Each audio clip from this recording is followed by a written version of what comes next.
mestre, eu preciso de um milagre.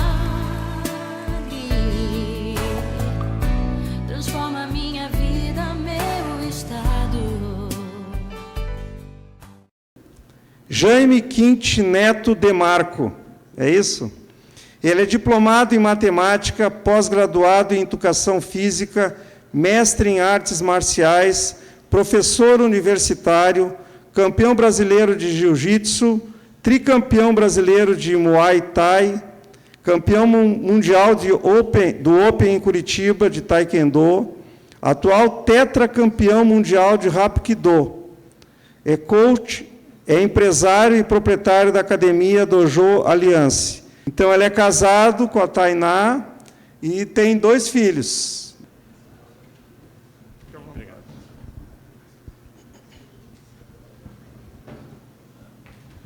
Boa noite. É um prazer imenso estar com vocês aqui.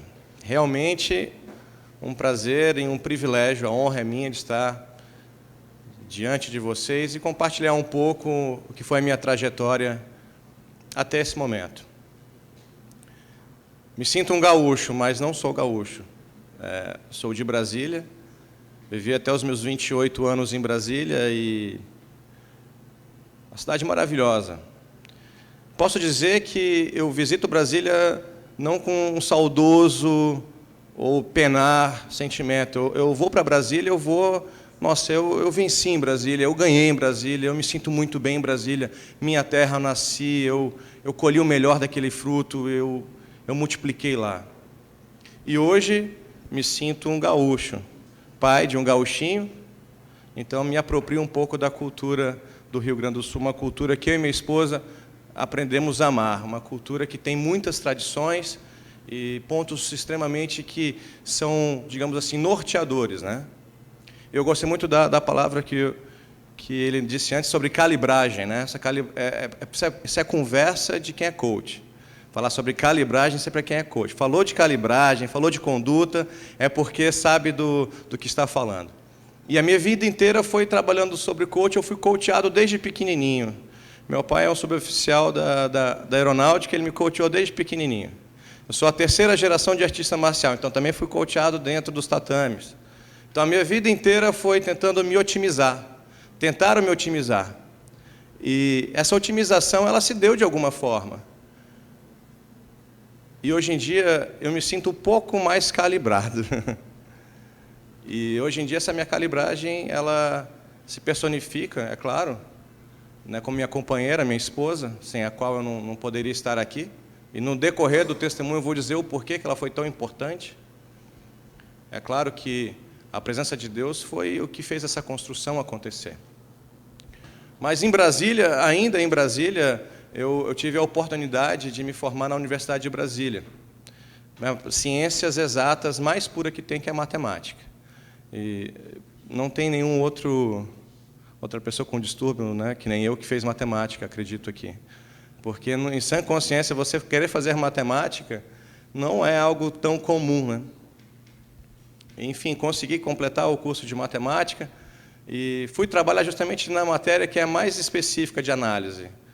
E aí fui trabalhar na faculdade dando essa matéria. Concomitantemente, fiz o curso de Educação Física na Universidade Católica. E lá eu me formei, comecei a fazer algumas especializações na área. E comentei agora há pouco que a minha primeira especialização foi em docência no ensino superior. Como ensinar professores a dar aula. Primeiro curso de coach que eu fiz. E aí comecei uma trilha de coach. Brasília é uma cidade onde todo final de semana tem concurso público. E concurso público não foi feito para todo mundo. Concurso público ele é feito para quem tem garra, para quem tem vontade. É assim que a gente precisa viver, é assim que a gente precisa encarar a vida, com garra e com vontade e muita determinação.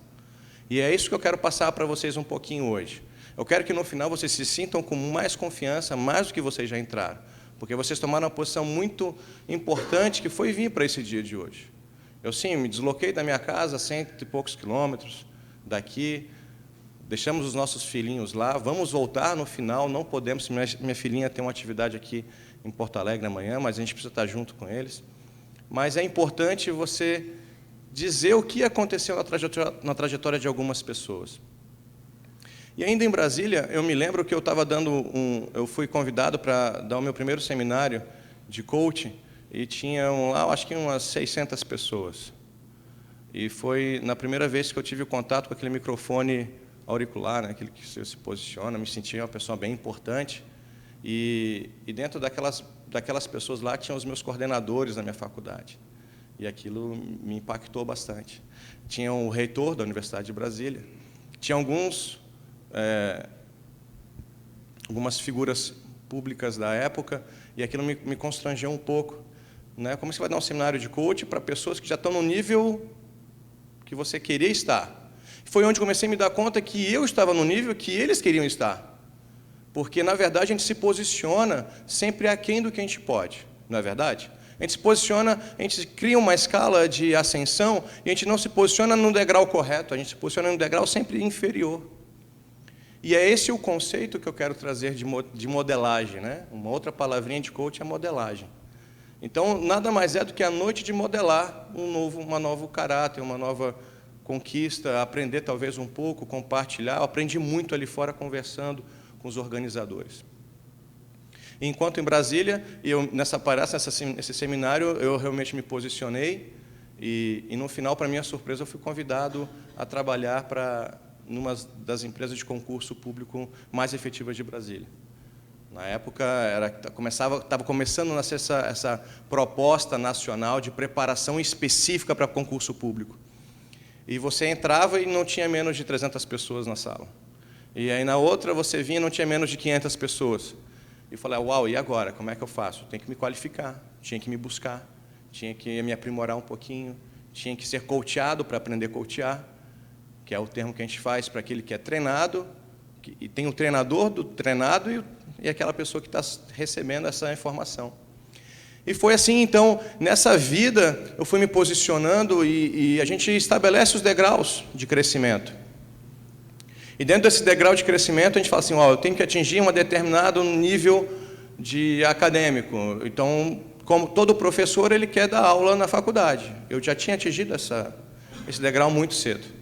Eu estava dando aula da matéria que eu achava mais difícil e fui indicado pelo meu professor regente. Então, isso foi muito significativo. E para você ser convidado para dar aula dentro de Brasília nesse aspecto, não é tão fácil assim. Fala, não, então agora eu quero ser bem-sucedido empresarialmente, então eu tenho que estabelecer agora uma conduta, uma implantação de poder alcançar isso. E eu comecei a planejar como que eu faria a implantação. Eu não queria abrir uma escola, tampouco eu queria abrir uma empresa de concurso. Eu queria o sonho de todo atleta. Eu queria alcançar o pódio. Mas alcançar o pódio também é um sonho tangível se você treina. Se você recebe uma boa informação, se você recebe um bom treinamento, você continua nesse processo e você chega no pódio. Isso é um processo, é volume de treino. Quanto mais volume de treino eu tenho, quanto mais aplicação daquele treino eu tenho, mais chance eu tenho de ser bem-sucedido no campeonato. Mas eu falei, olha, no meu coração isso não é suficiente, eu quero que os meus alunos tenham isso. Mas para eu ter aluno, eu tenho que primeiro desenvolver uma escola de arte marcial. Eu comecei com essa construção de escola de arte marcial ainda em Brasília. Então, a minha configuração ficou, eu estava bem realizado academicamente, dando aula na faculdade. Eu tinha uma proposta onde o SESI, ele me fez uma recomendação para dar instrução para todos os professores de matemática do Brasil. Eu fiz alguns encontros com eles. Então, isso foi muito motivacional para mim. De repente, eu começo a implantar a minha escola, uma proposta diferenciada, uma arte marcial voltada para alto rendimento. E até então eu tinha ido para os campeonatos regionais e regionais próximos ali de Brasília, Goiânia, Mato Grosso, Rio de Janeiro, ali não tão perto, mais próximo, né? Mas ainda estava a nível nacional. Resolvi casar. Até então eu não estava casado em uma parte dessa. E normalmente a gente não escolhe, eu quero casar com ela, com aquela outra. O seu coração ele se inclina, a sua vida se inclina, e você começa a repriorizar, você começa a colocar em outra escala tudo aquilo que você já tinha planejado. Normalmente é assim, a sua vida muda um pouco, e muda para melhor na minha concepção. Eu não tive a sorte de nascer em uma família de pais juntos, casados, né? a maioria, hoje em dia, quando a gente faz a entrevista, hoje eu e minha esposa, a gente trabalha muito com casais. E quando a gente vai perguntar como é que é a vida de cada um, olha, meu pai se separou, eu era novinho, isso acaba se repetindo. Eu trabalho em colégio, então quando eu tenho reunião com os pais e os professores, eu pergunto aqueles alunos que têm os melhores problemas, sabe, aqueles probleminhas que vão culminando, que no final do ano chega no conselho, a origem é que os pais, em algum momento, não estavam mais juntos. E foi nesse meio que eu nasci. Então eu tinha uma necessidade grande de quebrar essa rotina. Eu queria um casamento bem-sucedido. Eu desejava, ansiava um casamento bem-sucedido. E eu queria me esforçar. Então eu achei que eu sendo elegante eu ia conquistar a minha esposa. Eu achei que eu sendo mais eloquente, dançarino, aí aprendi dança de salão, já sabia dança de salão. Aí minha esposa começou a dar aula de dança de salão comigo. Uau, então ela vai gostar de mim.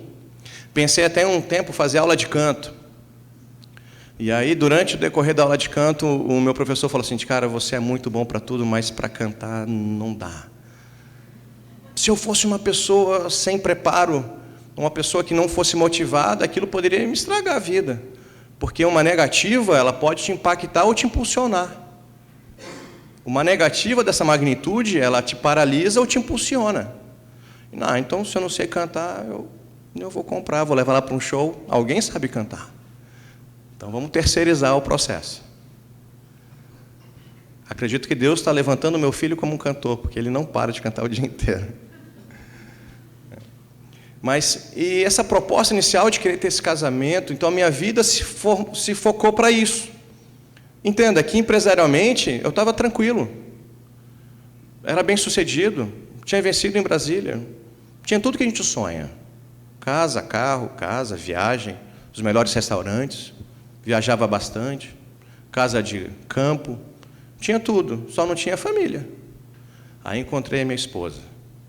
Uau, aqueles olhos dela até hoje, ela renova meu coração, né? E aí quando eu a vi, falei, não, vai ser com essa que eu vou casar. E a gente aprende que no coach, não necessariamente muito tempo em cima de algo, reflete num sucesso imediato. Vou dar um exemplo. Quando a gente está estudando para concurso, o fato de eu estudar demais não significa que eu vou aprender algo, que eu vou ser eficiente, que eu vou passar. Estudar demais não necessariamente significa sinônimo de aprovação. Trabalhar demais não significa sinônimo de sucesso. Quem trabalha muito não tem tempo para ganhar dinheiro, não consegue investir, não tem bons assessores. Essa é a máxima. Então, quer dizer que um bom tempo de namoro não necessariamente me garante um bom relacionamento. Essa era a minha visão, meu pensamento. Então, quer dizer que eu vou casar na segunda semana. Porque eu tinha tido uma péssima experiência de 8 anos que não se concretizou. Eu investi 8 anos, não se concretizou. Ainda bem, né, amor? E aí, passou um tempo, eu revi as minhas prioridades e ansiava por uma família, um sonho concreto. O homem quer ter uma família. Ele precisa de uma família, você precisa transmitir o que você sabe, o que você tem. E nesse meio do caminho, um encontro, ela olha para mim, eu olho para ela, aconteceu aquele clima, eu falo, uau, eu quero essa mulher para mim. Vamos casar? Como assim? A gente está há 4 meses namorando, vamos casar. Não conhecia Deus naquela época. Era tudo na força da mente. Eu era lógico, primeira graduação, matemática. A ciência mais pura que tem. Eu era lógico. Tudo para mim era ponto.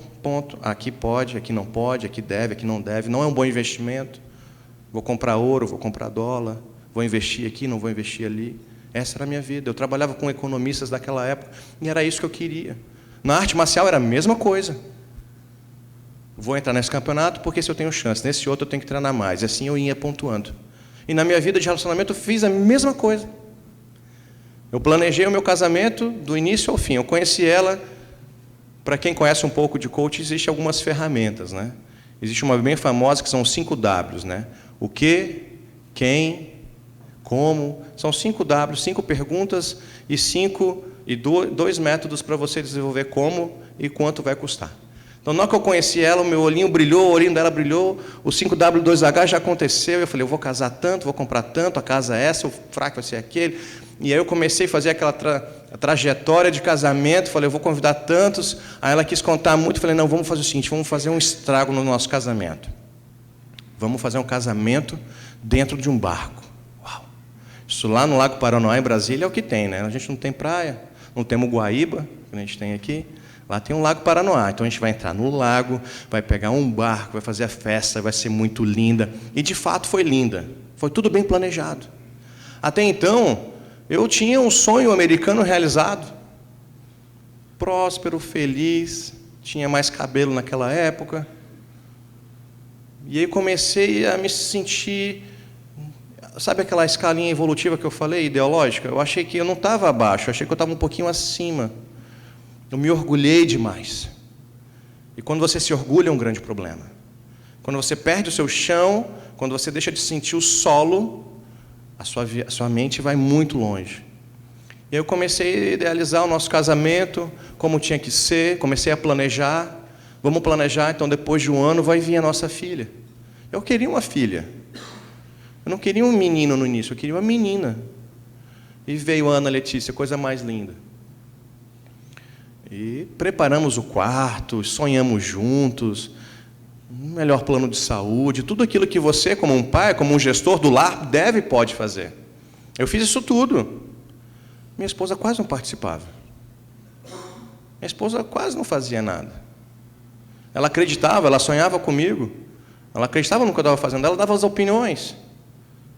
E eu acabava fazendo com que a opinião dela se flexionasse para a minha. Sabe como isso acontece?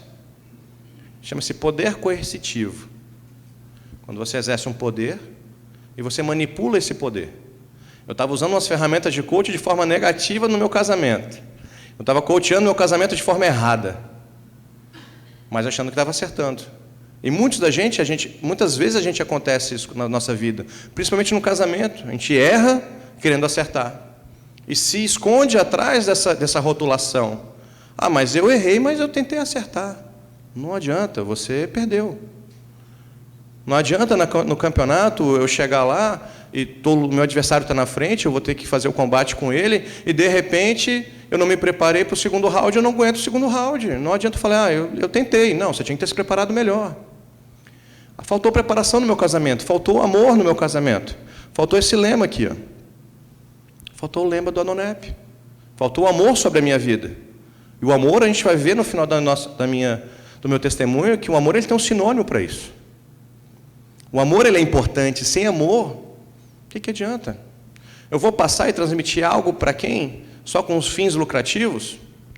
Eu vou alcançar um resultado empresarial? Para quê se eu não vou gerar um legado para outra pessoa, se eu não tenho carinho, não tenho amor? E eu estava indo nessa prática. Eu estava indo nessa prática de fazer isso por fazer, de ter um casamento perfeito, de ter um casamento perfeito aos meus olhos, de ter um casamento perfeito aos olhos da sociedade. Eu gostava de passear com minha esposa, de ir nos bons restaurantes, eu gostava de aproveitar, de viajar, eu gostava de mostrar para todo mundo que eu estava bem. E isso para mim era o sinônimo de amor. E nós aprendemos dentro do coach que há 5 linguagens básicas do amor, né? E aí uma delas é a minha linguagem. A minha linguagem é a linguagem da produção. Quanto mais eu produzo, mais eu amo. A linguagem dela não tem nada a ver com isso.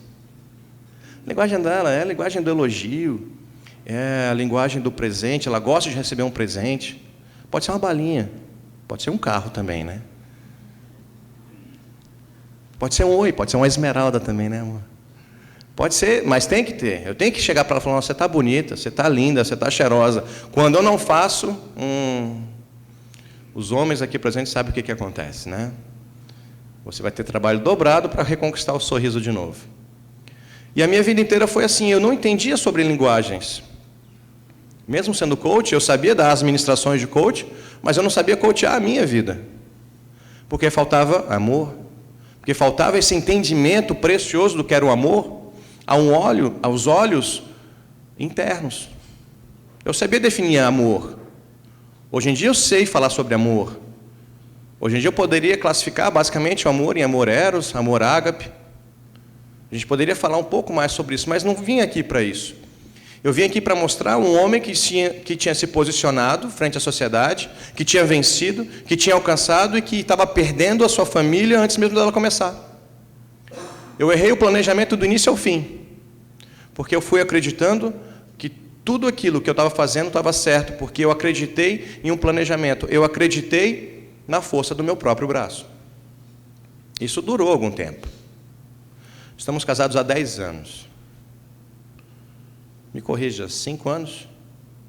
5 anos que eu planejei assim? Não, 4 anos. Durante 4 anos do nosso casamento foi terrível. Era um casamento de imagem. Eu não estou falando toda a parte que o casamento envolve, né? Mas um casamento de engano no sentido que não havia partilha, não havia o que trocar. Porque eu trabalhava tanto e eu saía de casa, ela estava dormindo com minha filha. Quando eu voltava, a minha filha estava dormindo. Então não tinha tempo, eu não tinha quantidade e tampouco qualidade com a minha família. E eu comecei a buscar a implantação. Eu queria desenvolver melhor a minha empresa, porque eu tinha criado então a escola de arte marcial. Eu já estava pensando em franquias, eu estava pensando em multiplicar, eu estava pensando em crescer. E tudo aquilo que era importante para mim começou a ficar de lado. Não tinha tempo, porque eu estava fazendo pela minha linguagem do amor. Aquilo mostrava que eu amava, mas a necessidade básica dela não era saciada. Tão pouco eu tinha, tão pouco ela tinha um amor precioso. Consequentemente, minha filha também não tinha. E, de repente, a gente tinha crises, e nessas crises a gente conversava um pouco. E nessas conversas, nessas brigas, a gente falava assim, olha, não dá, a gente tem que mudar. E eu conversava com alguns amigos psicólogos meus, e eles falavam, mas eu não estou entendendo por que tua vida é assim, cara, tu tem tudo que alguém quer, tu tem, cara. Tu é um cara jovem, tu é campeão, tu tem tua empresa, tu trabalha na faculdade, pá, tu tem tudo. Cara, levanta a mão e segue, tá ótima a tua vida. Cara, não tá, estou vendo que tem alguma coisa errada. E de tanto todo mundo olhar para a minha bagagem externa, de tanto todo mundo olhar para a minha fachada, eu comecei a acreditar que estava tudo certo. E aí, em Brasília, quando você está em um patamar, você não fica seguro. Quanto mais dinheiro você tem em Brasília, quanto mais você se posiciona, mais você fica alvo das pessoas que precisam de ajuda, que estão na marginalidade. E eu começava a andar preocupado com assalto, sequestro relâmpago. Comecei a gradear em casa. Começava a ficar preocupado, não deixava sair, ficava tudo totalmente preocupado. E a gente começava a conversar. Olha, não está certo a gente criar nossa filha assim. A gente tem que criar ela num lugar mais adequado. A gente começava a sonhar, então. Em poucos momentos de conjunto, assim, de marido e mulher, a gente começava a sonhar. Para onde a gente vai, então? Vamos sonhar. Para onde a gente iria? Vamos para a Europa.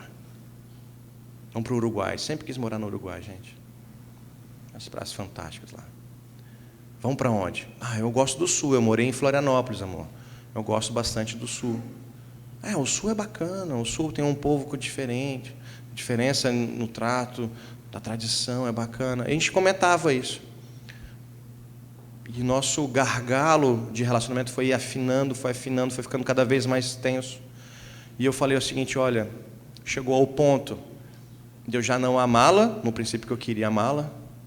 A gente começa a trabalhar aí fora, a gente começa a olhar as outras mulheres, começa a fazer comparações. Né? Essa mulher fala que eu estou bacana e a minha não fala. Peraí, vocês não entenderam? Eu tinha planejado o meu casamento, eu tinha planejado amar essa mulher, eu tinha planejado dedicar minha vida para ela e agora eu estava começando a ver outro modelo. Eu estava começando a olhar, peraí, aquela outra ali tem um olhar diferente, aquela outra ali quer estar junto comigo, essa outra aqui não está reclamando disso. Porque em 4 anos, não acreditem que foi perfeito. Porque em 4 anos tinha discussão todos os dias. Não discussões, mas tinham discussões. Tinham conflitos. E quando você começa a ter muito conflito, o que a gente procura? Uma outra solução. Ninguém procura consertar. Quando seu notebook estraga, você não conserta, você troca uma peça. Quando seu carro começa a estragar demais, você vai lá e compra um outro. Quando seu casamento estraga, você quer trocar e comprar o outro. Você não quer consertar. Demanda tempo, demanda humilhar-se, demanda você compreender que a outra pessoa é tão importante quanto você. Mas eu tinha me orgulhado por quem eu era. Eu achava que eu era alguém, alguma coisa, pelas coisas que eu tinha conquistado. E o meu casamento foi indo por água abaixo. Chegou ao ponto de eu cogitar junto com ela, quer saber, não está dando certo, vamos terminar. Foi a primeira vez que a gente começou a refletir acerca de separação. Não, então vamos fazer o seguinte, não vamos separar e vamos mudar de camiseta. Vamos trocar de roupa. Vamos revestir o armário. A gente começou a sair mais e não trazia paz. Vamos viajar um pouco. A gente saiu para viajar, não resultava em nada concreto. Então é o seguinte, o problema é a cidade. É Brasília. O problema é o cenário. O problema é o que está acontecendo. O problema é que eu não estou tendo tempo para ficar com minha família. O problema sou eu, então eu vou decidir então que a gente vamos para outra cidade. Quem sabe uma cidade menor, onde a gente possa reduzir um pouco o ritmo de produção e a gente possa voltar a se amar de novo. Então, nessa decisão, ela tinha tomado a decisão de afastar da família dela, eu ia me afastar da minha, eu ia romper o meu sonho de dar continuidade na minha escola de arte marcial e já tinha pedido a exoneração do meu cargo na universidade. Mas ainda assim planejado. Mesmo assim, eu ainda colocava na ponta do papel, a gente faz isso, faz assado, faz assim. Eu não tinha ainda aprendido a conversar e confiar na minha esposa. E aprender a confiar e a conversar, tendo uma mente cheia de fortaleza intelectual da matemática, era complicado. A minha rotina era trabalho, casa, trabalho, festa e tudo que eu podia aproveitar do melhor dessa terra. Gostava muito de tudo que era de melhor. E minha esposa, a gente precisa de algo mais. Isso não está suficiente, está faltando alguma coisa. A gente sabia que faltava o amor. Não, então vamos entrar no carro e vamos escolher uma cidade. Olha que loucura, né? Você escolheu uma cidade como você escolhe um novo terno. Aí eu vou ali comprar um terno, aí você experimenta um terno. Ah, esse aqui não caiu bem. Esse aqui eu mexi o braço e ele abriu. Esse aqui me apertou um pouco. Ou que nem um sapato. Não, esse aqui não brilha tanto quanto eu queria. Aí a gente começou a escolher as cidades. Passamos por São Paulo, algumas cidades, descemos para Curitiba, pensamos em comprar um chalé, namoramos um chalé em Curitiba. Né? Curitiba a gente passou bem na época de junho. Então estava com um cenário bonito, atrativo para o romance. Né? A minha meta era Canela. Eu sonhava por Canela. Então a gente começou a descer Curitiba, então vamos continuar. Aí passamos, Florianópolis, antes disso Joinville. Nossa, essa cidade aqui vai ser perfeita, olha as crianças correndo. Que coisa mais europeia, que coisa mais bacana. Vai ser muito bom estar a gente junto aqui. O amor começou a florir de novo. A gente começou a ficar apaixonado um pelo outro. Estamos vivendo uma aventura juntos como a gente nunca teve. A gente nunca tinha feito uma aventura junto, sonhar junto o que a gente queria. A gente começou a sonhar uma cidade para a nossa família. Começou a voltar aquele sonho do início de ter uma família efetivamente sadia, forte e coesa. E aí chegamos em Canela, um dia lindo, chegou a nevar nesse dia. E naquela época, ela sentia com frio uma dor muito forte e intensa nos ossos. Olha, eu gosto de ti, mas aqui não dá para morar, não. É bom para visitar, adorei a comida daqui, adorei a sequência de fundir, mas eu não vou morar aqui, isso está me doendo. E fiquei frustrado na mesma hora. Mas que é isso? Mas por que essa negativa? Não, eu não quero morar aqui. E começou a bater o pé, eu não quero morar aqui, não. Mas a faculdade, e eu poderia dar aula na faculdade, lá não tinha uma academia de arte marcial concretizada. Falei, nossa, aqui o lugar é perfeito. Porque para quem é visionário, ele não se incomoda se o local tem ou não tem um ponto. Ele implanta o ponto. Para quem é visionário, para quem é empreendedor, se não tem, que ótimo que tem. Que não tem, eu vou implantar. Se tem, que ótimo. Vou atrair todo mundo para mim. Um empreendedor, ele não tem problema se tem ou se não tem. Ele quer implantar e vai fazer esse implante. Ele vai conseguir concretizar isso. E naquela hora eu tinha tido uma frustração terrível, né? O meu ponto era sair de Brasília, Canela. Por quê? Lembra que eu manipulava a minha esposa? Eu estava flexionando a vontade dela para ir para Canela e Gramado, ficar ali naquela região, que é uma região bacana, uma região bonita. Seus vinhedos são encantadores. O chocolate nem se fala. E eu achei que eu poderia, com essa atitude do meu braço, adoçar um pouco o meu casamento. De repente, a gente se vê voltando para Brasília sem nada. Passeamos 6.000 quilômetros em todo o percurso até... Não, 6.000 quilômetros e nada. Não tínhamos escolhido um lugar nenhum. Tinha pedido licença à toa da faculdade, tinha cancelado o meu empreendimento à toa e nada. E ela tem a brilhante ideia. Vamos visitar o seu irmão. Não, o meu irmão, quando meus pais se separaram, ele foi seguir a vida dele. Eu fui criado como filho único. E como filho único, eu tinha toda a atenção para mim. Eu não quero ver meu irmão agora. Não quero ver meu irmão. Não quero voltar para casa, quero ir para Brasília. Não, vamos lá, sua mãe me pediu, vamos fazer esse agrado para ela. Obrigado. De repente, eu chego na cidade, um frio terrível. Quem mora em Brasília, dá 17 graus, mas se agasalha com tudo que pode. Decreta, fecha a porta, a empresa fecha. Bota no máximo 30 graus lá, porque o mundo está acabando, está congelado. Nesse dia estava batendo 12 graus, aquilo para mim era um frio absurdo. Hoje, 12 graus, eu saio para correr na rua. Aqui. Acostumei, por isso que eu estou falando que eu estou ficando gaúcho. Estou me sentindo quase um gaudério.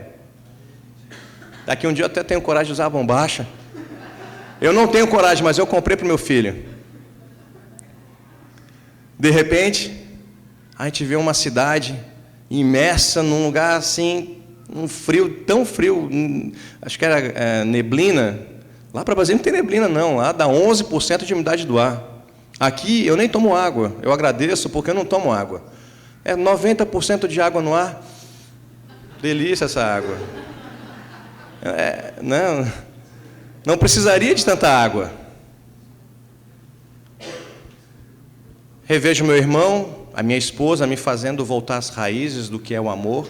Amor nasce na família, então eu tinha que aprender a amar meu irmão.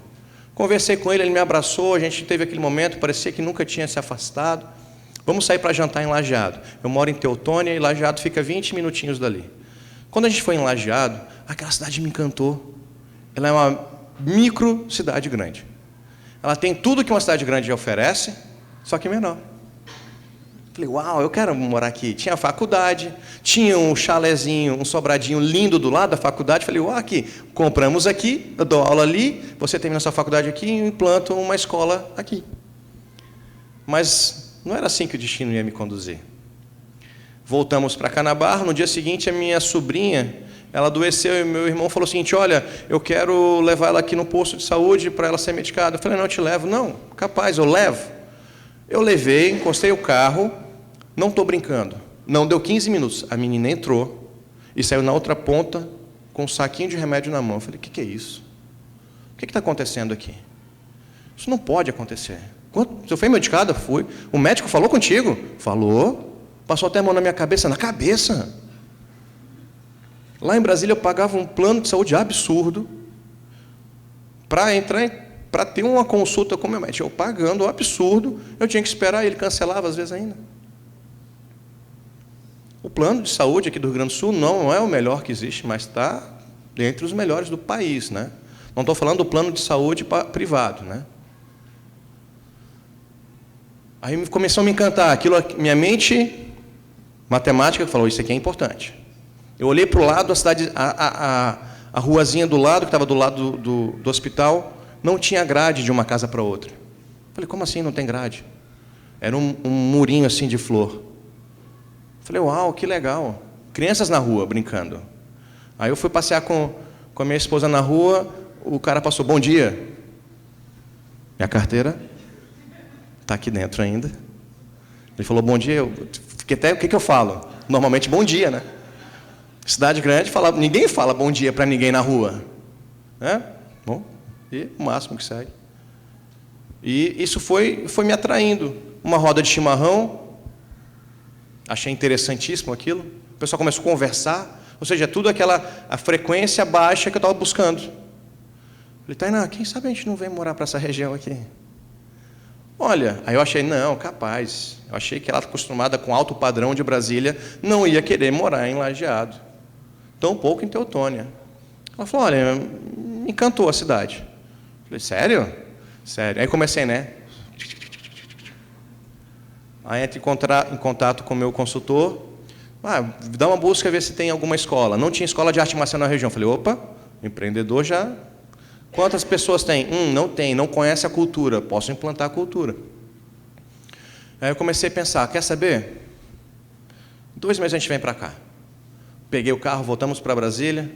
Avisamos, estamos decididos, vamos para o Rio Grande do Sul. Gente, você tem ideia do que é isso? Você saiu de casa para comprar um terno, voltou para casa. Eu saí para escolher uma cidade e encontramos a cidade. Não foi bem o que eu queria, mas foi a cidade que nós escolhemos. Saio de Brasília, vendo a casa, vendemos tudo e viemos para Teutônia. E lá, eu achei que as coisas do amor fossem voltar. Muito pelo contrário. Eu tive que trabalhar 3 vezes mais. Tive que implantar uma escola. Compramos o prédio, começamos a implantar, menos tempo com a família. Começou a se passar esse tempo. De repente, a gente começa a se afastar no casamento de novo. Teve aquela proximidade, mas como o amor não era compreendido e vivido entre eu e ela, a gente acabou se afastando de novo, um do outro. Eu tinha que começar a lutar no Rio Grande do Sul, para começar a mostrar quem eu era, para começar a implantar. Tive que entrar para os campeonatos, então eu tinha que treinar. Se eu tinha que treinar, eu tinha que estar dentro da escola. Tinha que estar menos tempo em casa. E a gente começou nessa vida. Eu comecei a negligenciá-la. Em Brasília, eu não a negligenciava. Mas aqui eu comecei a negligenciar. A consequência de um coach mal executado é uma frustração. E a consequência que eu consegui no meu casamento foi uma frustração. Eu consegui uma esposa frustrada, amedrontada, sozinha no interior do Rio Grande do Sul. Dinheiro a gente tinha, mas ela estava sozinha. O eixo familiar dela ficou em Brasília. Eu era a única família dela. Ela veio por mim. Eu deixei ela sozinha. E comecei. Ganhar um campeonato, ganhei 2, comecei a fazer uma outra especialização e ela ficou parada no tempo. Mas o meu sonho sempre foi estar com ela, o meu sonho sempre foi essa família. Aí vamos fazer o seguinte então, vamos melhorar. Minha linguagem do amor era a produção. Aí eu comecei a querer produzir mais. Eu já produzia muito, eu comecei a produzir mais. Só que nessa minha produção, eu negligenciei completamente a linguagem dela, do amor. Eu não estava do lado dela. Ela queria o chimarrão. Ela não toma chimarrão. Mas ela queria estar na roda de chimarrão do meu lado. Ela queria visitar as pessoas do meu lado. Ela me queria. Irresistível para ela, né, amor? Era isso que ela queria. Era isso que a família precisava. A gente tinha o tudo e não tinha nada. A gente não conseguiu usufruir. Mas eu sempre errei querendo acertar. Lembra da historinha do errar querendo acertar? Eu estava errando querendo acertar. Errando querendo acertar. Porque a gente não tinha a bandeira do amor. A gente não entendia o que era isso. Eu era lógico. A minha linguagem, se você fizer um perfil meu hoje, é um perfil digital, é um perfil que precisa de dados para trabalhar. Eu sou completamente detalhista. De repente, eu resolvo abrir uma filial, a minha primeira filial. Todo bom coach, ele planeja e executa. Planejei 2 anos, fui executar, então, a primeira multiplicação da minha empresa. Já em outro estado. Fui lá, abri, consolidei, fui trabalhar, continuei trabalhando lá, aí comecei a monitorar a minha filial. Então, eu tinha a sede, comecei o plano de aumento estratégico. Quando eu fui trabalhar um dia, eu voltei em casa. O que você espera quando você volta para casa e você fez tudo pela sua família? Tudo que você faz pela família, você espera que a família acolha, né? Quando eu chego em casa, eu abro a porta, vejo o tamanho da negligência que eu vivia. Eu abro a porta, eu entro em casa, faço as rotinas básicas que cada um faz, coloco o paletó, alguns ligam o som, outros ligam a TV. Meia hora depois eu recebo um telefonema. Jaime, você está bem? Estou. Está tudo certo contigo? Tudo certo. E qual a Tainá?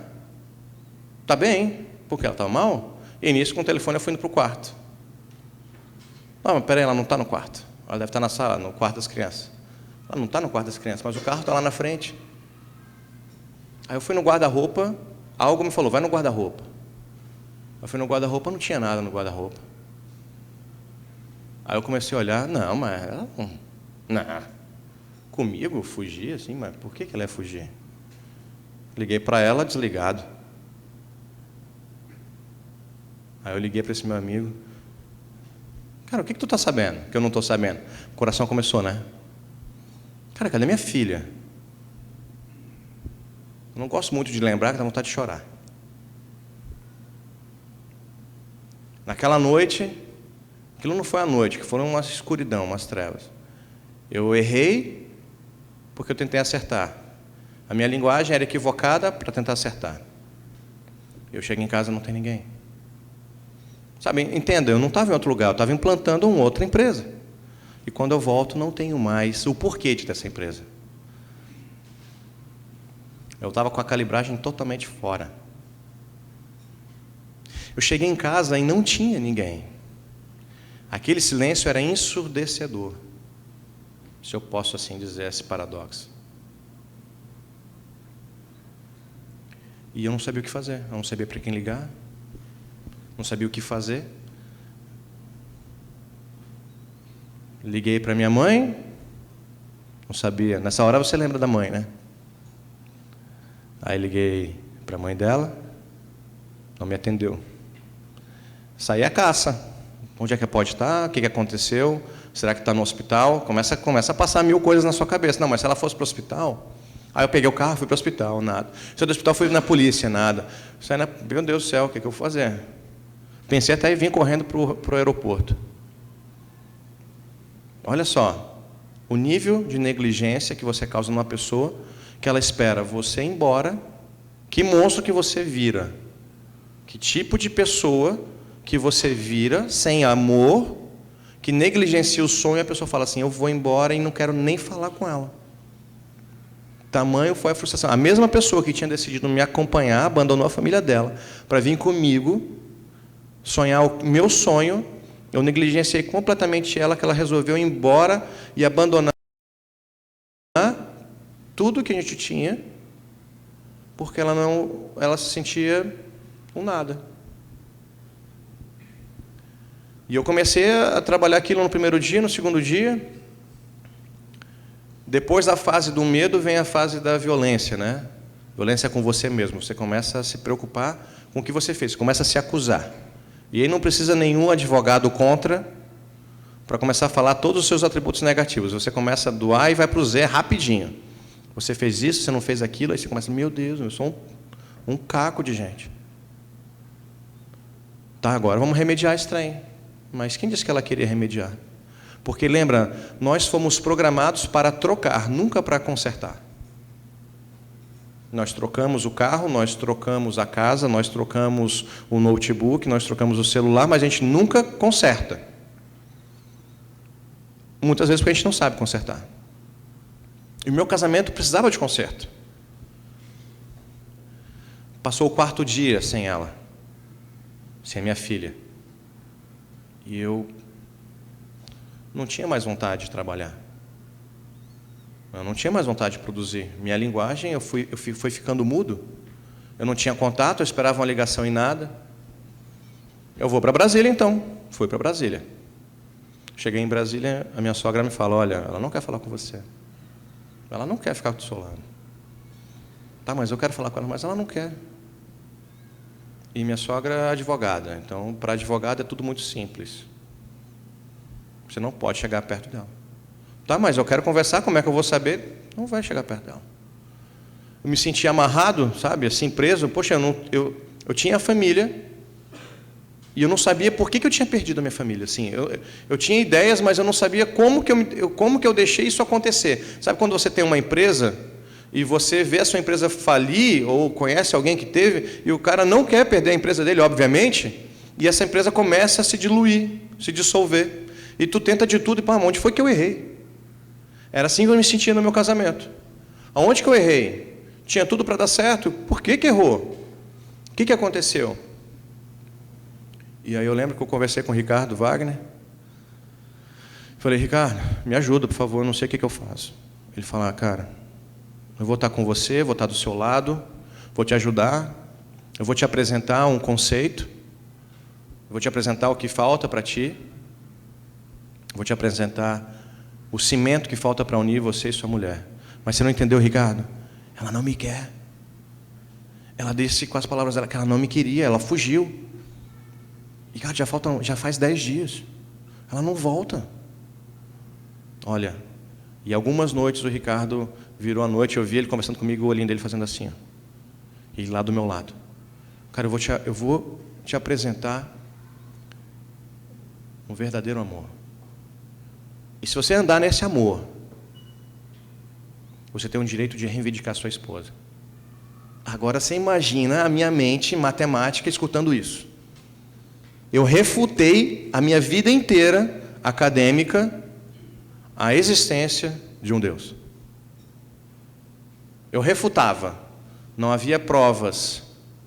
Havia provas, eu que não queria ver. Me declarava um criacionista e não entendia muito bem o que era ser criacionista na época. De repente eu começo a escutar a voz do Ricardo falando assim, se você se mantiver nessa linha, você tem o direito de reivindicar.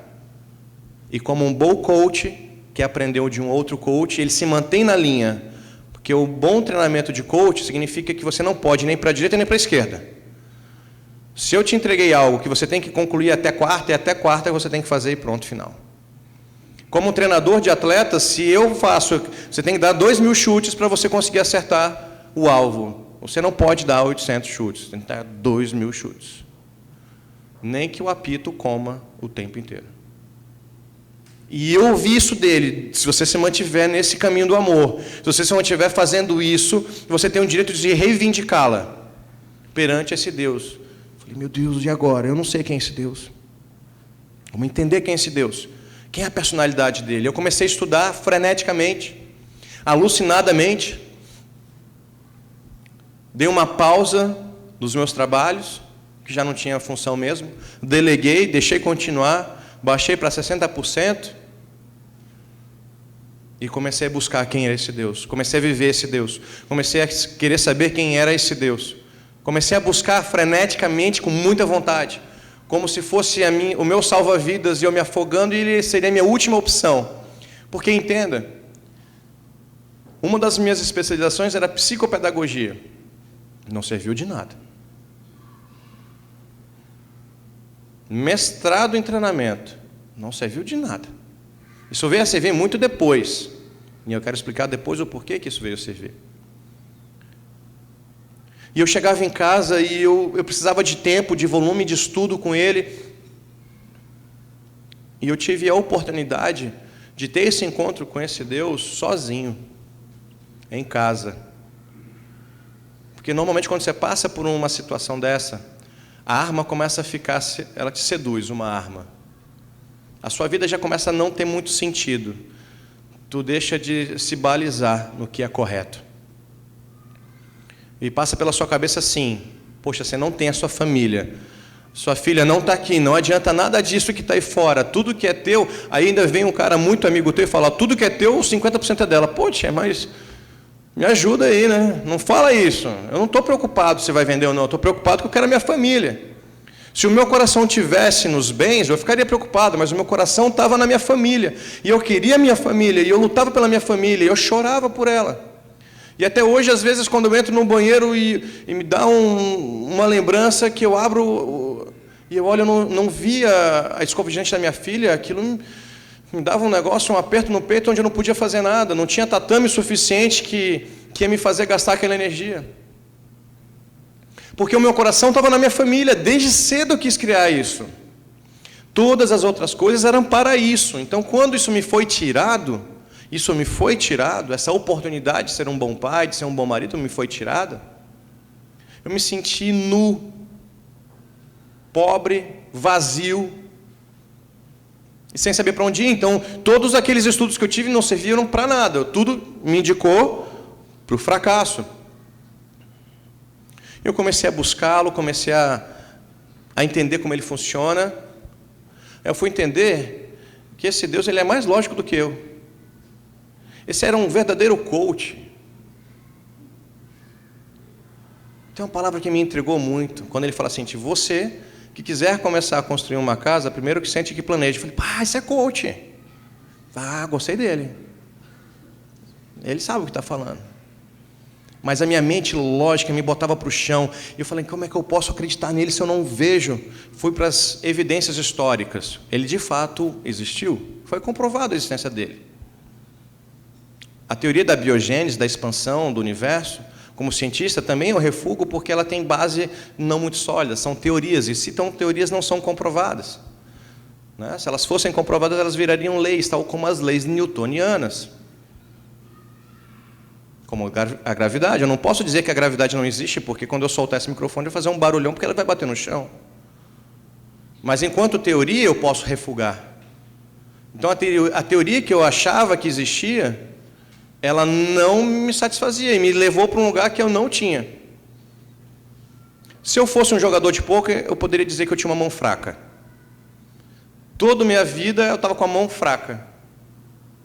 E agora me oferecem uma vida diferente. Mas eu, como matemático, eu não conseguia conceber. Eu não conseguia entender, eu não conseguia me apropriar, porque eu tinha que ser convencido. E a gente espera ser convencido com arrepios no cabelo. Primeiro problema, eu não tenho cabelo. A gente espera ver o mar se abrir, mas eu estava no interior do Rio Grande do Sul, não tinha mar. A gente ouvia falar de um Deus poderoso, e minha família estava longe. De repente, eu entro em desespero profundo, e eu falo assim, olha, eu sei que você existiu, eu decidi que você existiu, porque é comprovado historicamente, e qual seria o teu modelo de vida? Pensando matematicamente. O teu modelo de vida é que você amou demais. Se esse Jesus errou, ele errou por algo. Ter amado. E amado em excesso. Falei, uau, é o que eu preciso. Eu preciso desse excesso. Eu não quero nem tudo, eu quero só o excesso. Me dá o que sobrou. Porque eu não tenho. E quem sabe assim minha esposa começa a olhar para mim. E minha esposa me ligou no dia seguinte, quando tomei essa decisão. Eu lá sozinho em casa, ela me liga. E eu falo assim, oi minha esposa, não quero falar contigo. Eu quero separação. Não, mas eu te amo. Mas eu não te amo. Mas eu te amo. Eu quero você de volta. Mas eu não quero você. Deixa eu falar com minha filha. Não, ela não vai falar contigo agora. Essa dor ainda existe como cicatriz, para que eu lembre e não volte a cometer esse mesmo equívoco. Isso se passaram o 2º e 3º mês. No 4º mês, ela continuava me ligando. Eu preciso disso. Tá bom, amor. Para ti eu dou. Me faltava amor, eu estava aprendendo o que era amor. Eu não sabia o que era amor. Eu te amo, esposa. Volta para mim, estou com saudade de você. Não vou desistir de você. Tá bom, eu vou te mandar o que você precisa, mas eu preciso de você. Mas eu não quero você. Mas eu quero você. Não largo mão de você, não abro mão de você. Porque, lembra do meu coach, o Ricardo? Enquanto você se mantiver na trilha do amor, você tem o direito de reivindicá-la. E aí eu comecei a usar para esse Deus. Eu fui lá, fiz uma fotocópia da certidão de casamento, coloquei em cima da mesa. Falei, bem, você existe, porque eu decidi acreditar que você existe. Você foi testemunha quando eu coloquei essa aliança. Traz ela de volta. O problema é teu agora. Te vira com barulho. Porque eu sou um cientista que falou que acredita em Deus. O barulho é teu, não me envergonha. Não deixa cair a casa agora. Não deixa eu ficar envergonhado frente à sociedade. E se isso acontecer, amanhã, eu acredito em você. Óbvio que ela não voltou amanhã. Porque ele precisa me lapidar, ele precisou me trabalhar. Assim como um coach faz. Ele precisou me estruturar.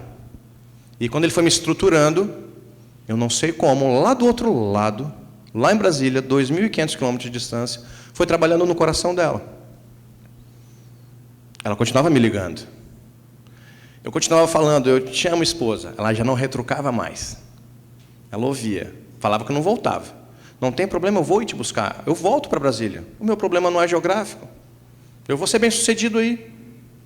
A gente vende aqui, começa tudo de novo lá. O importante era a família. E Deus foi trabalhando. Essas coisas foram acontecendo paulatinamente. Foi sendo forte, as experiências foram fortes. A minha convicção foi tão grande, porque agora você imagina uma mente lógica, matemática, que se apropria desse conceito não tangível da fé. Isso começou a ficar tudo muito claro para mim. Falei, olha só, eu comecei a sonhar em multiplicar minha empresa. Eu tinha parado. Eu queria multiplicar a empresa, porque também é um projeto dele. Mas eu falei, vai ser importante porque minha esposa vai estar do meu lado. Eu não comecei mais a ficar me questionando se ela viria ou se ela não viria, porque eu sabia que esse mover aconteceria. Eu comecei a declarar em atos, no meu caminhar, no meu vestir, no meu falar, essa convicção. Isso me deu problemas. Não foi fácil. E eu falei, ela vai vir. Ela vai ser mais forte do que eu. Ela vai me ensinar muito mais do que ela imagina. Eu vou aprender mais do que ela, com ela, do que ninguém conseguiu aprender com ela. Aí eu ainda falava assim para ele, ó, não deixa ela queimar mais do que eu. Não deixa ela buscar mais do que eu busco. Sabe, o orgulho eu ainda não queria deixar, né? Precisava trabalhar esse. Deus vai trabalhando, e um belo dia ela me liga, eu ligo, falo com ela, vamos conversar. Mas credo, na hora a passagem aérea bombou, né? Gente, foi 6 meses depois. Durante 6 meses, eu dormi todos os dias sozinho em casa, orando e buscando, para tentar compreender o que significava isso. E saber essa conquista da família me fez compreender que eu tinha que ter a conquista da sociedade também. Não ia ser uma conquista vazia do casamento. Ela volta, nós conversamos. Essa conversa foi dura, falamos coisas para ser curado um para o outro. Uma dinâmica que muitas pessoas fazem dentro do psicólogo. Mas foi importante essa dinâmica de perdão, eu para com ela, ela para comigo. Então vamos zerar, vamos começar, vamos lutar pela família. Vou te falar o seguinte, vou te convencer com uma palavra. Amor é o que falta. E esse amor tem um outro nome. Jesus. Eu quero te apresentar esse Jesus que eu conheci. Esse Jesus que você achou que eu nunca fosse seguir. Eu quero te falar dele. E ela começou a ficar me olhando com um ar diferente. Não é possível que ele mudou, ele não pode ter mudado assim. Não da noite para o dia, não foi da noite para o dia, foram 6 meses de luta, de guerra. Eu estava armado até os dentes ali naquele dia. A minha visão de empreendedor é empreender na família. A minha visão de empreendedor era ganhar a minha família e consolidá-la. E isso deveria vir com decisão. E essa decisão fez com que nós reatássemos e começássemos a trabalhar com casais, em coach, orientando casais. Estamos prestes a lançar o ano que vem um sistema de como fracassar o seu casamento. Como destruir um casamento. Essa vai ser a grande chamada. Porque todo mundo divulga como salvar o casamento, né? Então, quando eu comecei a trabalhar com os casais, eu percebia que eles me perguntavam, tá, mas o que eu devo fazer? Eu não sei o que você vai fazer, eu sei o que você não deve fazer. Se você não fizer isso, tá bacana teu casamento. Se você fizer, eu sei por experiência que vai ser dolorido. Então, nós temos esse sonho em conjunto agora. É um sonho junto. E Jesus ele restaurou o nosso casamento, de tal sorte que nos deu um segundo presente maravilhoso, chamado Davi Luiz. Nós selamos essa volta, depois de um tempo, com um filho lindo. E hoje nossos filhos nos acompanham. Tudo. E aí Deus não para por aí. Agora você avança mais. Você continua a tua visão empresarial e você começa a multiplicar. E você começa a fazer com que isso avance cada vez mais. Volta a lutar. Mas eu estou velho para lutar. Volta a lutar. Eu já tinha títulos regionais e nacionais. Mas enquanto em Brasília, eu só tinha nacional. Mas foi do interior do Rio Grande do Sul que ele me fez ganhar o mundo. eu fui convidado para fazer parte dos Jogos Mundiais. Para a gente compreender, existem os jogos regionais, nacionais, sul-americanos, os intercontinentais, os Jogos Mundiais e as Olimpíadas. Então, o sonho de todo atleta é chegar na Olimpíada. Pela minha idade, eu só chego como técnico. Mas nos Jogos Mundiais, eu cheguei lá. Eu fui vitorioso lá. E achei que tinha acabado por aí. A consequência foi que isso começou a se reproduzir. Eu entrava no campeonato e a estratégia dele fazia com que eu ganhasse. E isso foi somando. Isso foi fazendo um conjunto de sucessos que fizeram com que eu tivesse a minha primeira multiplicação de franquia. A primeira tinha sido dado fracasso, né? Foi quando eu fui fazer a franquia, eu voltei para casa e não tinha mais ninguém. E aí eu olhei para ela assim, eu posso fazer a franquia? Posso multiplicar? Deixa eu abrir outra empresa? Vamos lá, abrimos. Aí a minha proposta era para em 2 anos crescer 5. A proposta é que em 2 anos a gente está com 12. Nós temos 12 filiais. E a minha proposta era 12 filiais nacionais. Dessas 12, 5 é internacional. Então, quando eu voltei para o meu casamento, com o cimento, com aquilo que faltava, que era um amor, com aquilo que era importante de fato, a bênção não veio somente no casamento e na sua restauração, mas ela veio com força em tudo. Ela veio com força e potência em tudo. Empresarialmente, eu nunca estive tão bem quanto eu estou. Eu não vi crise. Eu não sei o que é crise para mim. Se alguém está falando, eu não sei, eu não vivenciei isso. Muito pelo contrário. Esse foi o ano que eu mais viajei. Esse foi o ano que eu mais produzi. Esse é o ano onde eu fui mais reconhecido. Sem eu buscar. Porque eu comecei a cuidar daquela proposta inicial que era o amor. E o amor tem um sinônimo, que é Jesus. Não tem outro. Falo como um cientista, que aprendeu da pior forma possível, que é a perda da sua vida, da sua família. E quando eu ganhei, quando eu tive a chance, esse presente de ganhar de novo, eu compreendi e me apropriei do melhor coach que existe, que é ser coachado pelo próprio Jesus. Então essas filiais, elas começaram a gerir, a fomentar em mim a necessidade de criar algo maior. Peraí, mas você já não está satisfeito, já? O empreendedor nunca está satisfeito. A gente nunca vai ficar satisfeito. Porque a gente sempre quer mais. E aí esse meu coach, o Ricardo, falou assim, então vai abrir a primeira federação cristã. Peraí, aí é difícil. Aí me posicionar politicamente. Eu sou atleta e sou coach. Mas me posicionar politicamente é outra coisa. Lidar com presidentes de federações, presidentes de confederações e de organizações nacionais e internacionais é diferente. E eu compreendi que isso era importante. Sobre, de novo, se eu me balizasse naquele amor, eu teria direito de pleitear. E eu não deixei de balizar o meu amor na família. A gente abriu a primeira Federação Esportiva Cristã de Artes Marciais. Ela está há 2 anos. A gente tem mais de 150 filiados só no Rio Grande do Sul. Ela se multiplicou do Rio Grande do Sul e a gente tem a FECAM Paraná, com sede em Curitiba. Isso em 2 anos. Depois, eu fui mês passado, a abrir a FECAM MG, Federação Esportiva Cristã de Artes Marciais de Minas Gerais. Já temos 3. E até março do ano que vem a gente tem a Confederação Cristã, a primeira do Brasil. E não parou por aí. A gente recebeu um convite e agora, quando eu fui abrir as filiais na Colômbia, eles abriram a FECAM Colômbia. Isso em 2 anos. Isso é muito rápido. Não tem empresa que consegue multiplicar tão rápido assim, se não tiver esse cimento chamado amor. Essa propulsão. Mas eu quero te levar a compreender algo, querido. Que esse impacto não me paralisou. Esse impacto, ele não me destruiu, ele me impulsionou. Thomas Edison, ele relata nos seus livros, na sua história pessoal, de que ele teve 1000 oportunidades para fazer o certo. Quer dizer que ele errou 1000 vezes, mas ele não se incomodou com o fracasso.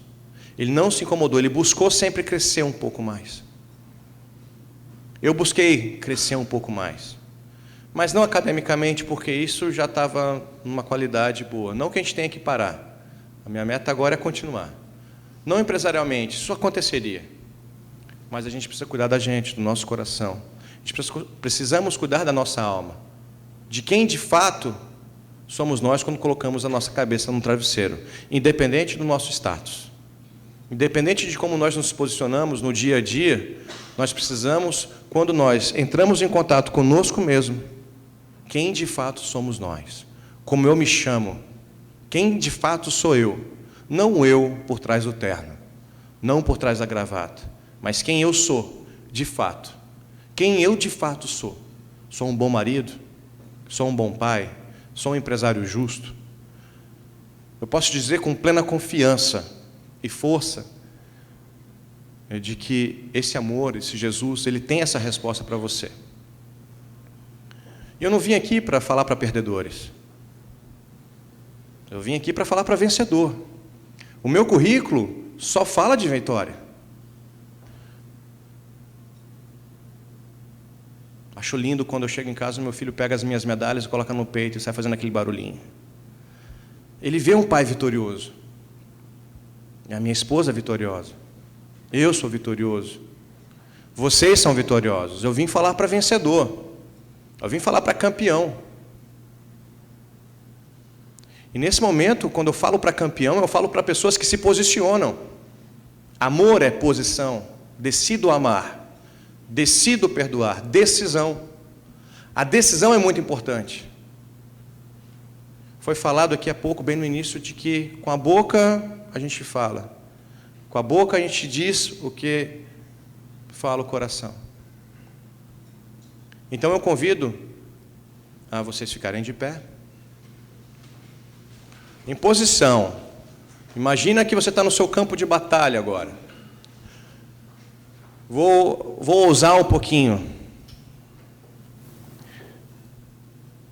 Faço um desafio para cada um de vocês. Esse desafio, ele não é para perdedor. Se você acha que você vai perder, não o faça. Esse é um desafio para quem quer crescer. E não necessariamente sabe como. Se você tem curiosidade, se você anseia crescer, se você deseja ser vitorioso, se você deseja receber um treinamento de coach específico, se você necessita romper barreiras, avançar em águas profundas, esse é o seu dia, essa é a sua noite, é o seu momento agora. Não passa pela sua cabeça que outra pessoa em outro local deveria estar escutando isso. Hoje é o seu dia, é o seu momento. É o seu momento único de se apropriar daquilo que talvez você perdeu, que você precisa retomar. Aprenda com os erros daquelas pessoas que testemunharam, modele elas. Isso é sinônimo de sucesso. E eu quero te dizer algo. Sucesso é um esporte para poucos. Sucesso não é coisa que todo mundo tem. Sucesso você precisa se apropriar e perder um tempo de lazer para ter sucesso nos estudos. Você precisa perder um pouco de tempo para ter sucesso na família. Então você tem que se distanciar um pouco do trabalho. Para ter sucesso pessoalmente em todas as esferas, você precisa saber quem você é. Então, se você se perdeu, se você não sabe quem de fato você é ainda, tem alguém que quer saber quem você é. Tem um pai que te ama muito. Tem alguém que te anseia demais. Tem alguém que quer te ajudar, como me ajudou no dia que eu precisei. Que estava de portas abertas e braços estendidos para me ver chorar sozinho em casa. Então eu gostaria que vocês fechassem os seus olhos. E por um breve momento eu vou fazer uma oração, umas palavras, e gostaria que vocês repetissem. Querido Deus, nessa noite, a minha noite, som do meu coração, a minha mente, muitas vezes fragmentada, que o Senhor possa, o Senhor tem liberdade, a autoridade para entrar na minha alma. Entra com vontade, fique confortável. Te convido a fazer parte da minha vida. Te convido a me coachear, a me treinar, me modele, a sua imagem. Eu não sei muito, mas quero aprender. Eu tenho fome de Ti. Eu anseio por Ti. Eu nasci para ser vencedor. Eu nasci para ser um empresário de sucesso. Eu nasci para ser um líder de sucesso. Eu nasci para ser um pai, uma mãe, um esposo de sucesso. Eu quero vencer. Eu quero estar do lado vitorioso. E nunca você perdeu. Eu sei que eu estarei do lado vitorioso. Mas eu quero mais. Porque eu tenho sede. Eu tenho sede desse sucesso. Eu sei que eu vou comer o melhor dessa terra. Eu sei que eu vou alcançar lugares altos. Mas eu não quero ir sem Ti. Porque eu não quero cair. E eu quero andar para frente. Porque o Senhor está do meu lado e me carregando. Em nome de Jesus. Amém. Querido, só para aquelas pessoas que ousam, que querem se posicionar, que querem tomar posse, para quem ainda não aceitou Jesus, para aqueles que querem, de fato, se posicionar, acreditaram no testemunho que eu dei, acreditam na palavra de Deus, querem conhecer um pouquinho mais, para aquelas pessoas que ousam, mas só as que ousam mesmo, que querem tomar posse disso para você, que levante a sua mão e venha aqui para frente aceitar Jesus. Eu vou contar até 3. Isso aqui é uma oportunidade, querido. É que nem loteria. Eu vou dar um prazo aqui para você ganhar. E você não apareceu, vai perder. Não é que você não tem outra chance. O dia é hoje. A hora é agora. A gente tem um presentinho para te dar. A gente quer te abençoar. Daqui a pouco alguns vão para casa, outros vão fazer a janta conosco. Mas não perca. Eu vou contar até 3, até 5. E a chance passa. Quem gostaria de aceitar, levantar sua mão, vem aqui para frente. Por favor, alguém pode acompanhá-los aqui? Isso. Glória a Deus. Nós temos um presentinho para vocês aqui. E a gente gostaria de dizer... Opa, muito obrigado.